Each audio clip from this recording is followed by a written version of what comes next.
over 2,000 people will attend on Wednesday, Baroness Thatcher's funeral will still have a personal touch because she has decided many of the details herself.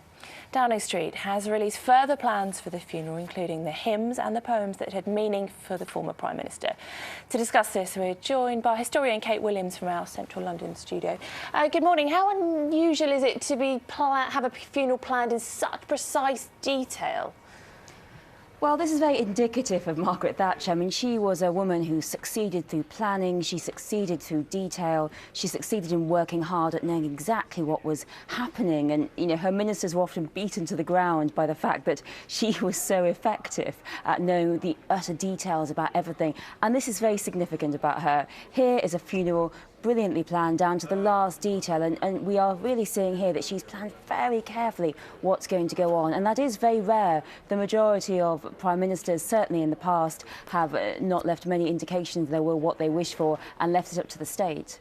What we find really interesting, Kate, is the fact that she's left instructions for a lesson to be read, and it's being read by David Cameron, but regardless of the political party that was in power, it still would have been read, which may have meant that a Labour politician or the Labour Prime Minister would have read it. I mean, that's perhaps a sort of unusual thing and a difficult thing that for people to get their head around.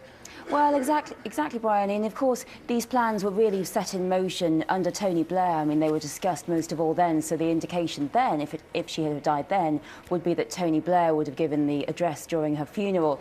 But what she's really saying here is, I'm a political force to be reckoned with. This is not, we've seen many prime ministers in the 20th century really buried with friends and family in rather private ceremonies in their local church.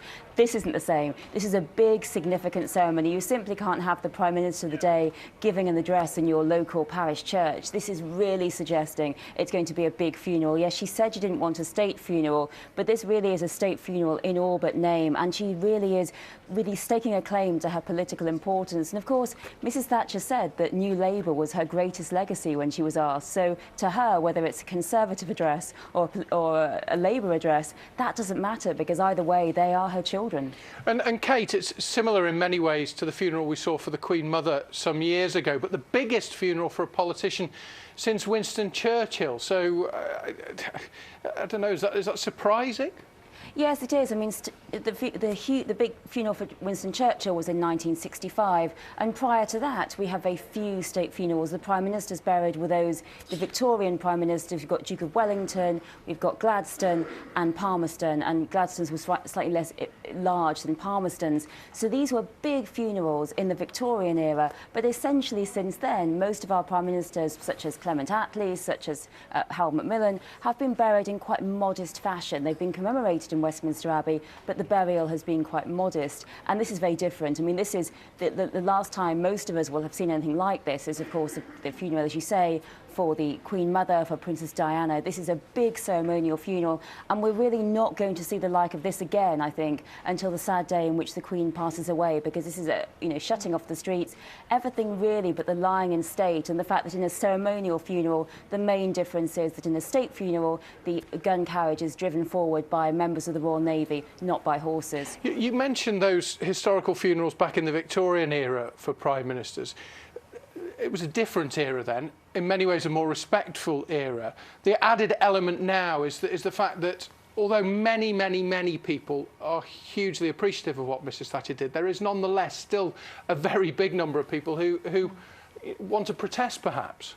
Well, yes, that's it, Roger. I mean, this is going to be the state funeral, ceremonial funeral, the big funeral we've seen in recent times, and I think we won't see the like again in terms of protest, because there won't be the same level of protest for the Queen. There wasn't much protest around Princess Diana or the Queen Mother. And Winston Churchill, he made many errors, but he was a great war leader. So in 1965, his funeral was this great celebration of Britain's success in the war, to which 112 heads of state arrived.